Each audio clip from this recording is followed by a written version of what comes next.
Welcome back to the Champagne on Ice podcast presented by the Field of 68. Illinois basketball has finally taken the floor, at least in a public capacity that we were able to watch, and there is plenty of takeaways to come from it and plenty to discuss. We're going to get into all of it here on this episode. I am Kyle Tausk, joined as always by my co-host Mike Farmer. And Mike, to be honest, I was thinking about just not hopping on here and recording this because I've mentally gotten rid of this entire sports weekend. It didn't happen as far as I'm concerned, and Illinois included. Yeah, that was a really promising weekend on Friday night, and then by about Sunday night at like 8 p.m., I was completely done with sports. Illinois football blown out, looked terrible the whole game. Illinois basketball looks awful the whole game. Not even gonna mention my Chicago Bears because that was just despicable. So yeah, I'm cool moving on.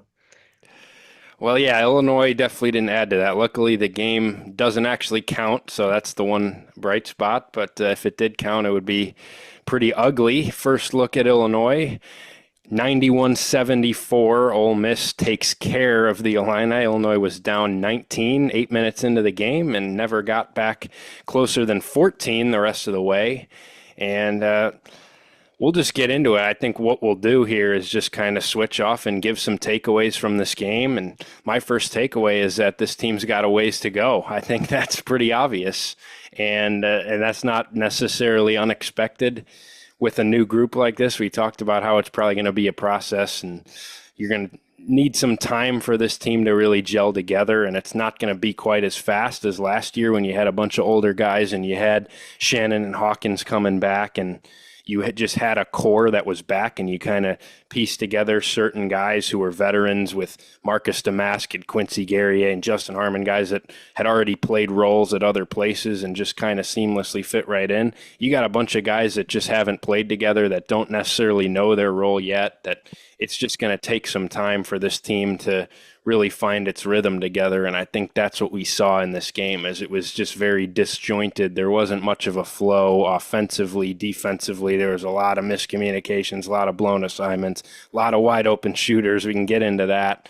and Brad Underwood's frustrations about those things. But it just looked like a team that, in contrast to Ole Miss, who was experienced, who had four seniors in their starting lineup, and was really more aggressive, more physical, and just looked more connected. Illinois did not look that way at all, and it took a while. There were some good moments, and when they had their good moments, they were flashes of what we know the team can be. But for the most part in this game, Illinois just really struggled, and it looked like a team that was brand new and needs plenty of time to get to know each other a little bit. Yeah, and I think if you're like myself and Kyle, I'm sure too, you wanted to believe all the Brad Underwood just like raving about these guys being natural scorers, elite shooters. Like you thought it would be a really polished product on Sunday morning. Obviously, it wasn't that. I think obviously not having experience playing together, like you can probably assume there's going to be some ups and downs. That was pretty brutal from the opening tip to the final buzzer, like pretty much trailed by 20 the whole game. I'm not going to overreact because in the end it doesn't count. It's a preseason exhibition. You're playing a top 25 team on the road. They're led by veterans. They got a great coach. They got guys up and down the roster that have scored and produced at a high major level, whereas Illinois just doesn't have that yet. And I think if you're going to start there, I think you got to go to the defense next because the defense was pretty brutal, which is something you could have expected based on Brad Underwood's couple media day comments about how a middle school team could have scored on these guys. That was pretty evident. Ole Miss had, I think, 21 points in the first like 4 minutes, just wide open looks from three. Of course, they had to make those shots, and they did, which is another thing. But yeah, given wide open looks, miscommunications, breakdowns, guys not really fighting over screens. And then offensively, if I'm gonna go there a little bit, like Ole Miss just out toughed us. They were extremely physical. They're pressing our ball handlers up like 30 feet from the basket, and we're kind of rattled. Tons of turnovers, like just a really disjointed effort. It wasn't really not too impressive, although there were some positives, and I'm not going to totally overreact or write the line off this year because of a 40 minutes of an exhibition game. No, definitely not. But I think, yeah, it's the one thing for me is that it just maybe recalibrated where the starting point is for this team, where I knew it was going to take some time for this team to ultimately reach where it was going to get to, reach its potential. Maybe the starting point's a little further back than I thought. That's maybe what you can take from this game. By no means does that mean I think this team's going to be bad or that I should totally recalibrate what I thought about what this team was going to be. But I think maybe it's starting from scratch a little bit more than we thought, which and you never know too, because it's an exhibition game. You're going on the road. It's a team that really did have a good shooting day in Ole Miss. That was part of it. I mean, they were making everything early in the game. Now Illinois gave up uncontested look after uncontested look. Brad Underwood said after the game, I think this team set an Illinois record for most uncontested threes allowed in this game because, yeah, it looked like if Ole Miss wanted to get an open look from three, they were going to get it, and it was going to be pretty easy to do. And you just saw some of the inexperience and guys just not really having comfort in the way that Brad Underwood wants to play defense. I mean, the biggest aspect of Brad Underwood's defensive scheme is to take away threes, is to force guys off the 3-point line. Nobody was being forced off the 3-point line in this game. Guys, you just saw a team that just isn't super comfortable playing the way that Underwood wants to play yet. But yeah, I think just for me, it showed that it's going to be a process here. I think this was a really good game, and that's what Brad said a lot after the game. Like, he was very happy. You don't normally see when your team gets beat by 20 and is not in the game. You expect a fiery Brad Underwood press conference, and we've seen plenty of those. Now, I didn't necessarily expect that for an exhibition game, but he's pretty happy in his press conference. He was thrilled about having this opportunity for Illinois to kind of get punched in the mouth and see how they respond, get a real wake-up call, see what an old team looks like and executes like. And I think in the long run, it'll be good for Illinois now to get this week before you obviously got Eastern Illinois and Oakland and who's the other one? SIUE. SIUE. Yeah, those are your first three.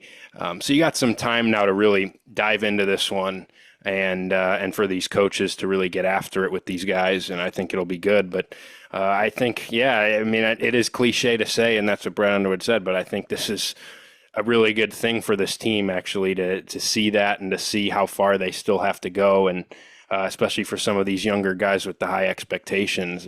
You struggle like that, and you see what an SEC athlete looks like up in your grill for Kasparis Yakachonis and Will Riley, and see what that looks like, and not just go against your same teammates that you've gone against for the last 4 months. It's pretty good experience for those guys. So there's no general season reaction or conclusion to draw No. from this, but I think you can still look at it and say, hey, maybe we're not quite at the point that I thought we'd be heading into the season. No, yeah, we gotta clarify, like, it's a preseason game. These are preseason overreactions. I'm gonna probably sound grumpy or angry about some stuff today. I'm not actually. I could care less. Like, I'm with Brad Underwood. I'm with you. I think that was just a great experience for these guys because you have a roster of two returners in Ty and Dre that are scholarship players. I mean, they barely even saw the floor together last year. I know Ty started every game. Dre barely played. And then it's a handful of freshmen, some coming from overseas, some transfers from low majors. Like, Ben Hummerkaus and Jake Davis, I'm guessing too, probably played a combined like two high major teams last season in their 2 seasons of college basketball. So like that was just such a great experience being against a great Ole Miss team. Like I think they're going to be really good. Obviously, they're playing Illinois, who was kind of disjointed, as we said, but I think they're going to be really good. So overall, like we're going to have some negative takeaways. There were some positives we'll get into, but we're not overreacting that much. I just think the scoreboard didn't matter, the experience did matter, so that's what I'm happy about. Yeah, totally agree with that. You got a takeaway or a direction you want to take next? I want to start with Dre because I don't want to forget him just because like he didn't start, he didn't play a ton compared to everybody. But Drake Gibbs Lawhorn, I said or on our last pod, not to victory lap a preseason take already, but I did say he would be a spark plug off the bench and he would find a role and kind of he'd be on the court a decent amount this year. He did exactly that. The man came in, blocked a 3-point shot. He's fighting through every screen. He's getting steals, fast break points, hitting threes from the corner, getting to the hoop. Like he did everything you want to see from a guy that has been labeled as a leader this offseason and a guy that knows the program, he knows the culture, and now you just got to see him go on the court and actually like show that in real life basketball, and that's exactly what he did. So I'm proud of Dre Gibbs Lawhorn. That was awesome to see, even though it's a preseason game. I'm not going to overreact too much and say he should be in the starting lineup right now for the season opener. But that was super encouraging. He pretty much did everything we said we want to see from him. Everything Brad Underwood hyped up about him this year, he did. And yeah, that's where I want to start on the positive note with Dre Gibbs Lawhorn. Yeah, no question about it. I think he made it pretty clear that he's going to be a significant part of the rotation. I think that was a question mark with this group. And when you kind of tried to look at what some of the minute share was going to look like, Dre was one of those guys that you could kind of see both sides. Like there's a world where he plays a lot. There's a world where he's your sixth man and is a really big part of the rotation. And there's a world where maybe he fell on the outside and once that rotation shrinks, maybe he was on the outside looking in. I think he showed in this game that that's not going to be the case at all. I think he's going to be really important. He gives this team something different off the bench than they have with their other guards in their lineup and just really anybody. I mean, I'm not expecting as flat and just disjointed and disconnected play that we saw every night, from those starters in every game. But Dre was the only guy in that first half really that looked like he brought energy, wanted to play, and really wanted to play hard. And yeah, he just flipped some things. As soon as he came in, he blew up a dribble handoff, got a wide open run out dunk, made a couple shots. His 3-point shot looks much improved. I mean, he's always been a good shooter, just didn't shoot it all that well last year. Part of that was he never really got a chance to get into a rhythm with that shot because he would play some, then he wouldn't play for a few games, and he'd play again. But he 3 for 6 from three in this game. He's your leading scorer with 15 points. He flew in, had an offensive rebound in the first half, and just showed his athleticism and his hops. Like he's got a unique skill set. Even though he's smaller, he's super athletic, super explosive. You know what you're going to get from him in terms of his energy and his intensity. If he can be that consistently, I think he's going to be a guy that Brad Underwood loves putting in the game. And we know with this team, like, Brad's going to need to find his guys that he doesn't want to take off the floor, that when things are going awry for this group, like he's got guys that he can trust, that he at least knows the level of play he's going to get. And I think Dre showed that maybe he could be one of those guys, and he was super impressive. I mean, number one bright spot of this game was his play and the fact that it looks like he's taken a jump in his game, but also that I think he provides this team something that they're really going to need on both ends of the floor. Yeah, just like coming out of high school, I would not have pegged him as like a Brad Underwood guy that, like you just said, Underwood doesn't want to take him off the court. He's a culture guy, he's a hustle guy. But he's proven that, like from game one last year, he came in, he was scoring a bunch, and he was like aggressive defensively. He's trying to prove himself on the defensive end because that's the main concern with pretty much every freshman in college basketball is how they can handle the defensive side of the ball. And I think like he's proven he's a pretty solid defender through just 1 year and one exhibition game. So yeah, that was a super positive. Where do we want to go next? Positive or negative? What are we thinking? I'll turn it back negative a little bit, and I'll just say, and I'm not really concerned about this group at all coming off this game, but for this particular game, I wanted a lot more from Illinois' older guys in this one. Like that's one of the things that I circled. I just think with the way things were going, and you're going to get this with an inexperienced team, especially with some younger guys, especially with guys like Yakich, Will Riley, guys that are high lottery pick projected talents, and it's not going to be perfect with those guys all the time. There's going to be inconsistency. This is a team that's not always going to be very connected. That chemistry is not always going to be there. And when I think things went wrong for Illinois early in this game, you just didn't have that steadying presence. you had a lot of your older guys, Kylan Boswell, who just didn't play all that well. I thought he made a couple really silly turnovers where it's like, is this guy a freshman? Oh no, he's a junior that played 2 years at Arizona. I'm not worried about him long term. I'm just saying I wanted a little bit more from him. I think he's that type of guy that, yeah, if Yakichonis isn't having his best night, Kylan Boswell's a guy that has that experience that should be able to calm things down. Same with a guy like Trey White, who I thought just ran himself into some traffic, did some good things, had 9.6 rebounds, thought he was active on the glass, but just thought early in the game was kind of careless with the ball. A couple early turnovers that really hurt, allowed Ole Miss to get some points off of those. Ty Rodgers, a guy that just was really bad in this game. Again, I'm not really all that concerned about Ty. I think I know what I'm getting from him. But in this particular game, you could have used his steadying veteran presence, a guy that had been in the program, a guy that is one of the leaders of this team, and he comes in and is just totally out of control, turns it over 4 times in 14 minutes, doesn't even put up a shot. Just really played poorly in this game. And even Benham Rickhouse, who wasn't really all that involved in this game, he had some open shots that just didn't go in. And you need those to go in. When this team is struggling to create offense and there's some empty possessions, Illinois finally had some really good possessions that ended in wide open Benham Rickhouse shots, and those didn't go in.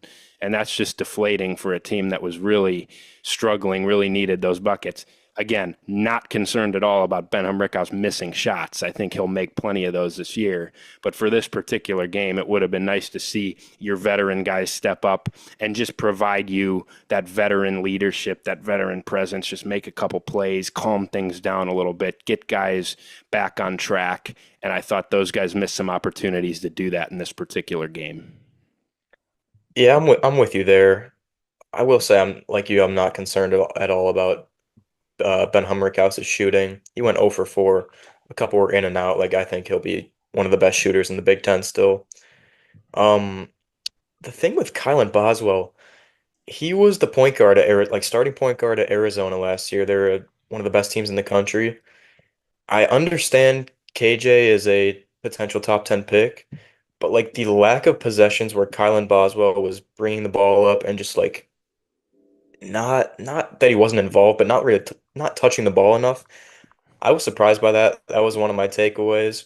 He still ended up like he had a decent stat line towards the end of the game, but like when he had the ball, there were some turnovers. But then for the most part, like you start the game off and they're really pressuring KJ, and Boswell's kind of just in the corner. I don't know if that's by design. Like I'm not in the huddle or anything, but that surprised me. I don't know if that's a negative takeaway or just like something we have to get used to. But Kylan Boswell was not touching the ball as much as I expected. I think he still had 4 or 5 assists, a couple turnovers too. But the ball was really in KJ's hands a lot, which is showing a lot of trust in your true freshman point guard, which I'm not mad about. We'll have to see how it turns out if this is indeed the case every single game where KJ is carrying the load offensively for pretty much the whole game. But I mean, that was one of my takeaways. Again, not too concerned about Ben Rickhouse. Ty Rodgers was really sloppy, like a lot of just kind of stupid turnovers, a lot of sloppy passes. Like you said, you know what you're getting out of Ty Rodgers, but at the same time, it can't be 0 shot attempts and 4 turnovers. So, but I think he'll figure it out. I'm not super worried. Trey White, like I mentioned last time on the pod, I didn't really understand the Trey White pickup, and you kind of saw some of what I was talking about in today's or in Sunday's game. But again, I'm giving him a chance. I'm not super worried, but the turnovers, some kind of weird shots. He did make a three.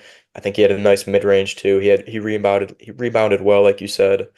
But still, I'm questioning that a little bit, but we'll have to see. I mean, it's a preseason exhibition. I'm not writing him off.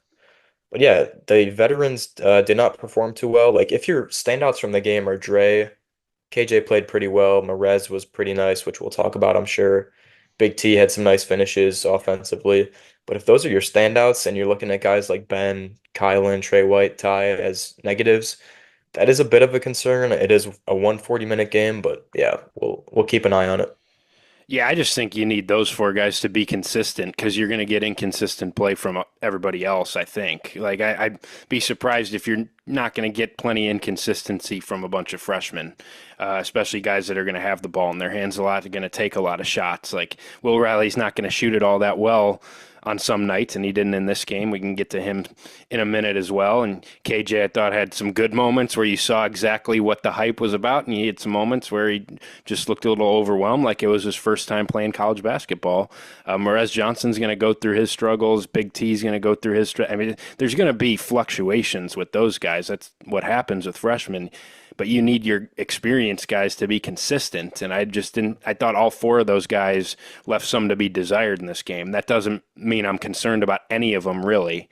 But I just thought that they had moments where they could have really been that veteran, consistent, steadying presence for Illinois, and they missed some of those opportunities and actually were pretty sloppy themselves. I do want to hit on what you mentioned with Boswell because I totally agree. He just felt passive to me, and I don't think you can have that from him. I do think he's going to play off the ball quite a bit because I do think this team was built for Yakichonis to be your primary ball handler and for him to have the ball in his hands and be involved in a lot of your actions. So I do think Boswell will play off the ball quite a bit this year, but that doesn't mean that he can just be as passive as he was. He had opportunities, I thought, to attack. He had opportunities for shots that he passed up, and he was just uninvolved in a lot of plays.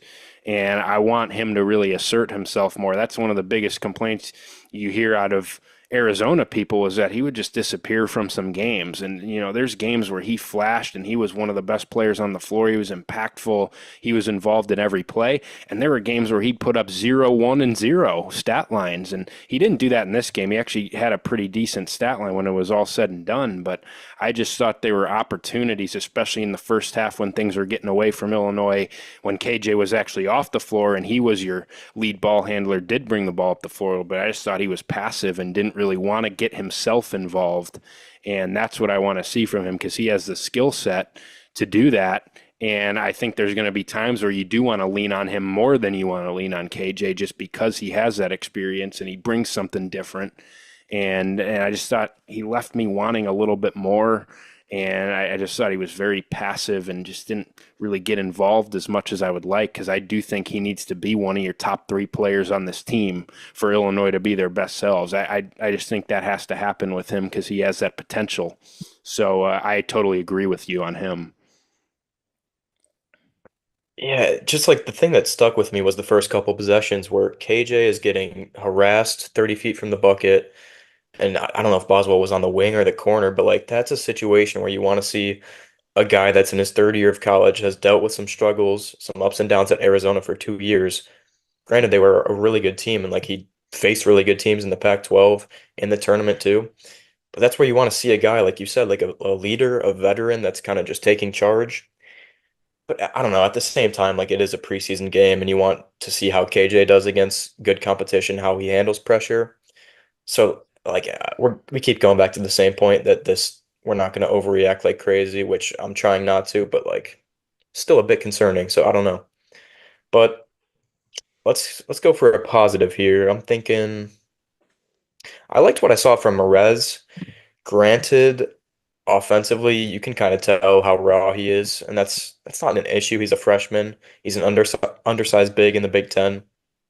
But just like the hustle, the rebounding, you can see he's gritty. I think he dove for a ball on the floor once. That's exactly what you want to see from a freshman who potentially could have a huge role on this team if Big T is not eligible this season, or at least until a certain point. But yeah, Merez, I don't think he'll be much of an offensive threat scoring wise unless he has like a mismatch in the post. He's facing a smaller guy. But still, like he backed a couple guys down, had some layups, really good rebounder. I think he tied for the team lead in rebounding in like 15 minutes compared to 25, 27 minutes for some guys. So I was encouraged by Merez for sure. Yeah, one of my takeaways I wrote down was that I really liked what Illinois got out of their center spot for both guys. I thought Merez really showed some things. Now he missed some free throws, which is something that I think he'll improve at. I do think he'll get fouled quite a bit just based on the way he plays, so I'd like to see him improve his free throw shooting to at least be respectable, get you some of those points. But yeah, I know. I thought he flashed everything we expected from him in terms of he just felt like he brought that motor the second he stepped on the floor, was very active on the glass, was just around the ball a lot. I thought he flashed some defensive things as well. especially just kind of being able to be mobile and get to some things that Big T wasn't getting to in terms of shooters and being able to close out on some guys. And then Ivisic, who you mentioned it, still not eligible as we sit here today. We haven't heard word on that. Now, he did get to play in this game, which I feel like has to mean something because we see guys across the country. Not everybody plays in these exhibitions. Not everyone's cleared to play in these exhibitions by the NCAA that's going through eligibility things. He was. I don't know if that means anything, but I have heard that Illinois feels still pretty optimistic that they should have him in the near future cleared. So we'll see where that goes. But I thought he looked really good. Like, I thought he, in the first half, was one of the only guys, other than when Drake Gibbs-Lawhorn came in the game, that I'm like, I like what I see from him, because I wasn't liking much anything else. But I thought Tomislav Ivisic showed why he's going to be an important part of this team. And I thought his touch around the rim was impressive. That was something that I had questions about. I just wasn't sure around the rim what his offensive game was like. Now, he's going to have some physical concerns there. Is he going to be a low post scorer for you? Usually not. That's not really his game. But I thought on some dump off plays and just taking advantage of a couple mismatches, he showed some good touch and then made 2 threes in the second half. And I liked what I saw from the shots. I think that's going to be a real weapon and obviously something that's going to make Illinois' offense that much better. I thought he rebounded it well, too. That's another thing that you read some of the scouting reports, watch him play a little bit overseas, and just for a 7'1", 7'2" guy, just didn't feel like that great of a rebounder. I wanted more from him on the glass. He did rebound well in this game, especially early on. So I really liked what I saw from both those guys, and I mentioned it when we were going through the roster. I just like how different they are and how you can just throw a totally different look at that 5 spot when each of them are on the floor. They play totally different. They do different things. Big T's an offensive elevator for you and a guy that can space the floor and just give you more true size and length.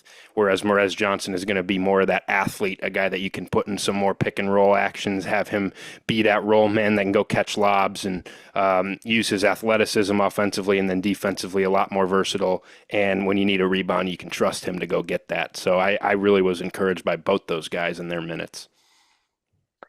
Yeah, I would say if you didn't know Big T's age and Morez's age, you could probably guess based on the game who was 21 and who's 18 or 19. Like Big T looked like a guy who's been playing pro in Europe for a couple years now. Like just smooth, pretty smooth offensively. The defense is a concern, which we'll get to. But like start of the game, Illinois is rattled, and you just feed Big T in the low post. He's got that baby hook and some nice touch, like you said. And then towards the end of the game, he hits 2 threes on a couple possessions apart. Like that's awesome. That is huge for an Illinois offense that will have some struggles just based on playing a lot of freshmen, playing guys that haven't played together. If you've got a 7-1 center who can finish down low, it's not going to be as great as it was against Ole Miss, I'm sure. But then he can also stretch the floor, really space things out, and hit some threes like that. I mean, that's perfect. That's amazing. The defense was concerning just because of, I think, his lack of mobility. Like, I don't know, like just the start of the first half, Ole Miss has their centers, their fours and fives, just like top of the key, 22 feet out, and Big T's like 4 feet from the basket, and then guy gets it at the top of the key, and Big T has to close out from 15 feet, and they made every single shot, which it's not going to happen every game, but that was a bit of a concern. But like you said, Morez, more agile, more mobile, definitely more athletic, I would say. So yeah, I was a big fan of the center position. Kerry Booth, not a center, but Kerry Booth and Ben at the 4 were a bit concerning, but exhibition game, I'm not going to write them off, as we keep saying. Yeah, with Ivisic defensively, it was a really tough matchup for him with Malik Dia, Ole Miss's center, a guy that is a true stretch big, and they put him in some actions to get him some shots early, and he made those shots. And Big T was late getting out there. Really, honestly, I think Brad Underwood said don't guard him on a couple because it felt like he was ignoring him, making him make those shots. He was an okay shooter last year at Belmont, like 34, 35%, not 40+% or anything like that. Once he made a couple, Illinois tried harder to close out on him. Big T didn't quite have that mobility. I thought Morez gave you that in terms of just getting out when they were playing those 5-out lineups. Morez was able to close out a little better, get out to shooters a little more. So that's part of the thing too, is I think these guys are going to be deployed matchup wise, and you have very different looks to throw at teams for different matchups. I actually thought Big T held up pretty well in terms of his post defense and just standing up in the paint. That's something I've had concerns about. Now, he didn't face any 7-foot bruising low post bigs in this game. So that's the one caveat you have to put on that. If he's facing Omar Ballo for Indiana or Cliff Omori, who you're going to see on Alabama on November 20th, it's a different story. We'll see how much he holds up. But I thought he showed some strength on the interior and wasn't really out of position all that much guarding some of their ball screens. He's going to get picked apart a little bit there just because I think he can get out of position, just not able to recover as quick as some other bigs. But I thought defensively he was fine, especially guarding on the interior. I thought he showed some flashes of just kind of knowing where to be, playing smart. I think that's what you need to ask from him because you're going to have the physical limitations with him defensively. You just need him to not be in the wrong place and not know what's happening. I didn't think he did that, whereas Merez maybe did a few more times, and you're going to get that with a freshman. So, yeah, it's going to be a work in progress on that end for him, but I thought he showed some things. And, yeah, Kerry Booth didn't do a whole lot. I do question, is he a guy that gets buried in this rotation if Ivisic ultimately is eligible? I think that's a real possibility, but we'll see. Not much to draw from a guy I think had, 2 shot attempts in this game, really didn't do a whole lot for Illinois. But, yeah, I really did like what the 2 centers gave you. I ultimately think Rickhouse is going to be a really good complement to both those guys. Just didn't do a whole lot in this game, but I don't worry about him. Yeah, I say we wrap up with we haven't talked about Will Riley too much just because he was kind of shaky, and then maybe hit on KJ some more. Yeah, let's talk about Will those Riley for freshmen. me, yeah, because 2 5-star freshmen. Bleacher Report dropped a mock draft today. KJ was the 8th pick. I think Will Riley was like 25 or something. And you can kind of see why. Like Will Riley did not have a great game by any means against Ole Miss. He was shaky. He looked rattled when he had the ball in his hands, forced a couple shots here and there. But at the same time, you put him in the corner, he bangs 2 threes. He starts to get a little bit more aggressive offensively, had another 3 go in and out. Like you can see this guy's a natural scorer, as Brad Underwood said. He's a guy that can get you buckets. Uh, I'm not going to say whenever you need, but like he has the potential to do that. Some concerns defensively, had some turnovers, but we keep saying that these are freshman things. We're not upset about this at all. But he didn't really have his best game, but I'm still liking what I'm seeing from Will Riley. You can see why he has potential. Yeah, absolutely. You could see immediately what his ceiling can be, even when he made those 2 shots. It's a great jump shot, gets a ton of elevation on it. He's going to score the ball for this team. I just think you saw an Ole Miss team that was experienced and really aggressive, put a lot of ball pressure on guys like him and KJ, and that's something that those guys are just going to have to adjust to because it's a totally different speed and a totally different physicality that you're going to see at this level. And I think Will Riley went through that a little bit in this game where he just over dribbled a little bit and he thought that, hey, that same dribble move, pull up jump shot that I was knocking down in EYBL and in high school was going to work here against Ole Miss's wing. It's just not going to happen. You're going to need to adjust. You're going to need to just learn to sometimes slow down a little bit. I thought he was just playing a little too fast and put his head down and was out of control a little bit. But you saw his jump shot and him make a couple of those shots. He got fouled once on a nice take to the rim. Saw some flashes of his athleticism and his ability to create shots, even if some of them didn't go in. I think that's going to be the biggest adjustment for him is just learning how to create shots at this level because he's a really good shot creator. He's a guy that makes tough shots. But at some point, shots get a little too tough for you and are low percentage shots, and he needs to avoid taking those and really hone in on what he's best at. But I think I saw why he has the potential in terms of his body type and his size and what he can do offensively. I have no concerns that he's going to have some big scoring nights for this team, but I think he's also going to have some nights like this where he's 2 for 8 and he's bothered by certain matchups and certain teams that really want to get physical with him because with his slight frame and just the way he's built, I think he can sometimes get pushed off his spots and just be overwhelmed a little bit. And I thought I saw that from him at times, especially in his first stint, where it felt like he came in and really wanted to get a couple shots up, and Ole Miss was making it really hard on him. And that's the learning curve that he's going to have to go through. Yeah, I could not agree more with pretty much everything you said. Can see the potential, was kind of rattled at times, tried to do too much at times, but it's freshman mistakes. Pretty much what I expected. And I pretty much saw what I expected from KJ too. Obviously, you don't love the 1 for 6 from three. With Will Riley, you don't love the 2 for 8, but they're better shooters than what they showed against Ole Miss.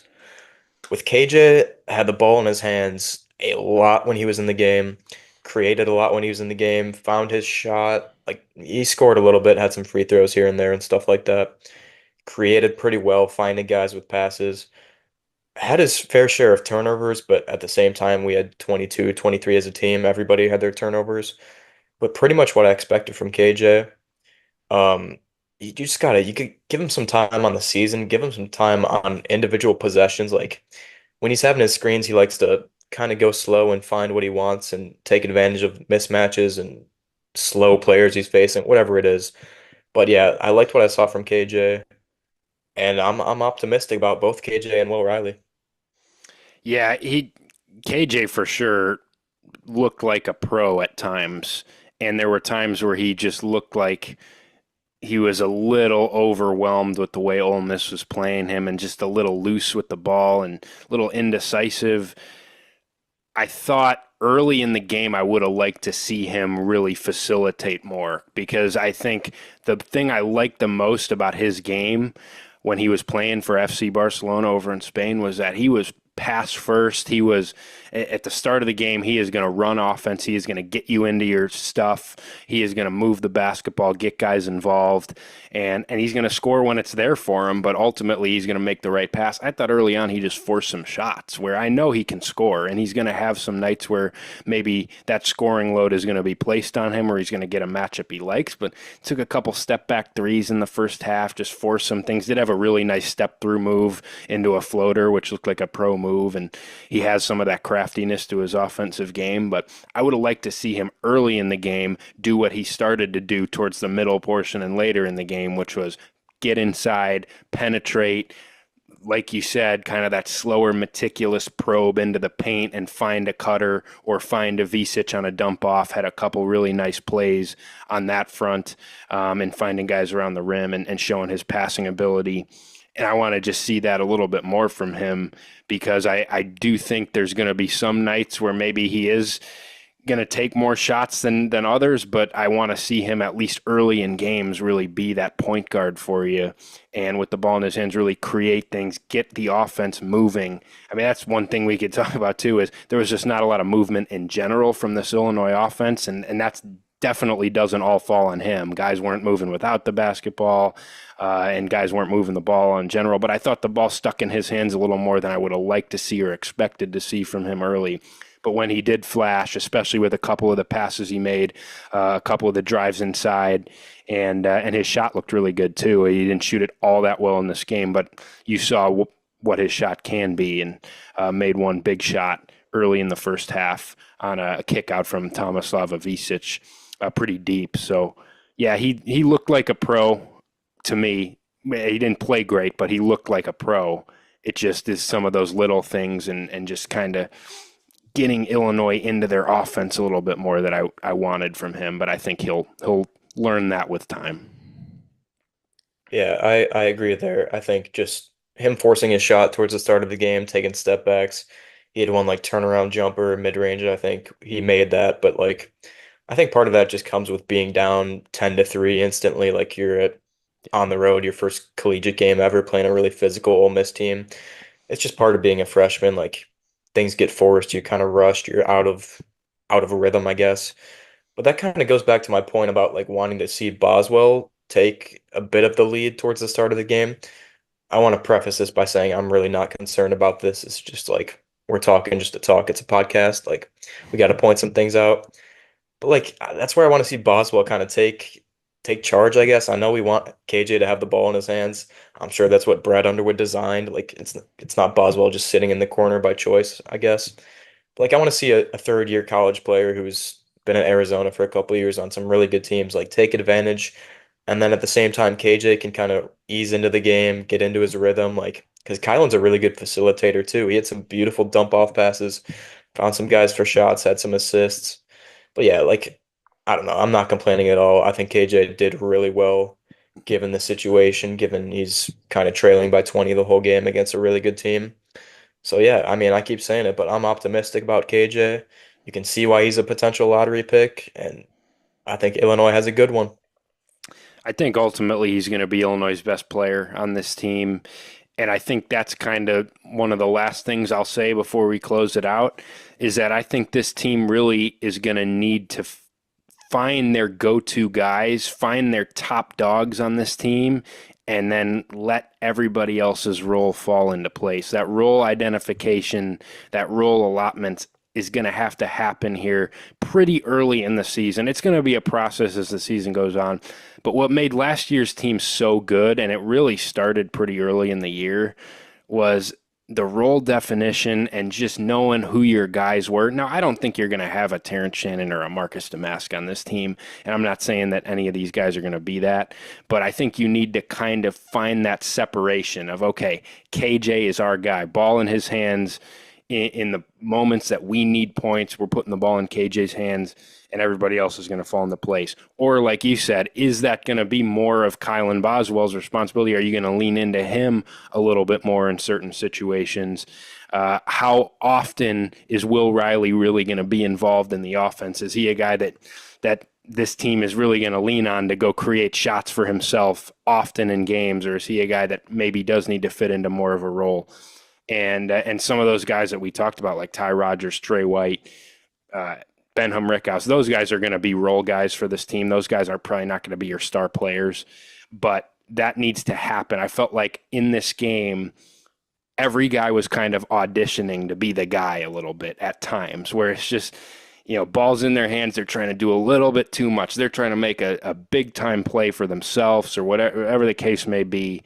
And I think at some point, and it's got to happen pretty early, not November 4th against Eastern Illinois, but it's going to happen pretty early where you kind of got to find out some things, find out what your rotation looks like, find out who your top 2-3 guys are who you're really going to trust with the ball in their hands, and then let everybody else figure out where they're most useful and where their role falls. And if that happens, I think this team can be really good because the pieces they have and the skill sets they have across this roster are really exciting.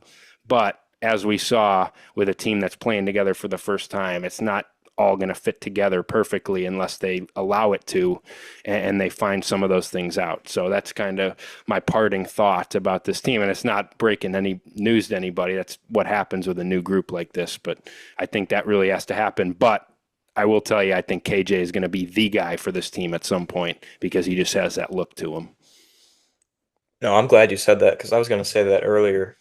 Like, I'm not saying it didn't look like a team effort, but at times it kind of felt like a free for all, like offensively especially, which I don't know. Like you said, it's guys finding roles. It's an exhibition game in October. Like things will get ironed out eventually as the season gets going. So yeah, I mean, we have a lot to see. This is the first time I'm excited about bye games probably in my life. You got Eastern Illinois coming to town, SIUE, whoever else. Like these are kind of, I mean, they're not big games, but like for fans and for diehards that want to see how this team shapes out, it's going to be interesting.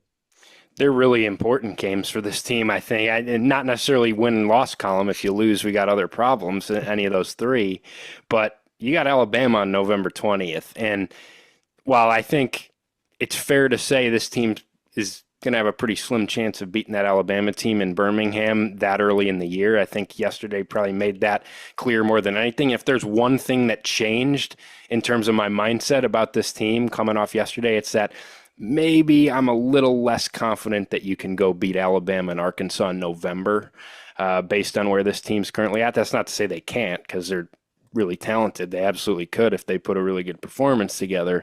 But these next 3 games, these first 3 games of the regular season, while they're going to be against subpar competition, three bye games. You're going to find out a lot about this team. There's going to be a lot of things to glean from it for Brad Underwood, and things to preach to his guys, and just guys learning each other more, and just that game experience. I mean, we saw it. They did have the secret scrimmage against Butler, but that's more of a structured type of, we're going to do some drills here, and it's not, doesn't feel like a real game. Whereas this was the first time that this team went on the road as well. I know it wasn't your typical college basketball environment for an exhibition, but you went on the road and you played an SEC team, a team ranked in the top 25, and you felt what a real game looked and felt like.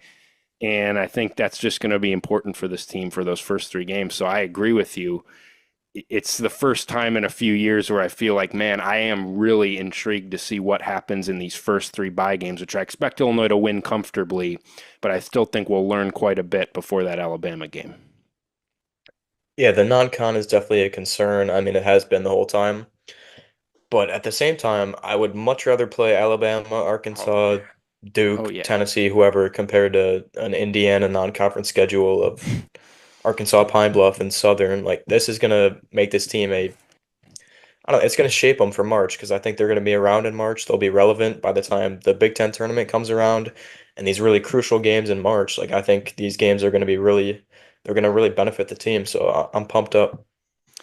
Yeah, and that's a good segue into saying we will be back before that season opener against Eastern Illinois a week from yesterday, November 4th, with an episode where we're going to talk about that non-conference schedule and that schedule as a whole, and really break down what our full season expectations for this team are, go through what some of the biggest stretches are going to be, just kind of recap some of our thoughts about what some of the most important things are going to be for this team to reach its ultimate ceiling. Also, maybe talk a little Big Ten. Where does Illinois stack up in this new 18-team Big Ten? Where do they stack up nationally? Give some predictions. So we will have an episode out most likely on Monday morning leading up to that season opener against Eastern Illinois, where we will talk a lot more Illinois hoops, and we will finally get some games that count. College basketball will officially be back. I cannot wait for it. Any last thoughts? It's gonna be a fun season regardless, Oh, yeah. Illinois and nationally. So yeah, I can't wait. Yeah, it's going to be a ton of fun. Make sure you go subscribe to the Field of 68 Podcast Network on YouTube, and subscribe to us wherever you get your podcasts, Apple Podcasts, Google, Spotify, anywhere else. We are there. We are dropping episodes weekly all season long, and sometimes bi-weekly. We got some big games. That Alabama game, we'll have reaction to that. We're going to drop episodes a little more often this year, especially because this team is going to have something new to learn every single game, it feels like, with all these new guys. There's never going to be a lack of discussion points even after a game against Eastern Illinois or a game against Oakland. There'll be plenty to discuss. So make sure you follow along with us. Appreciate everybody for listening.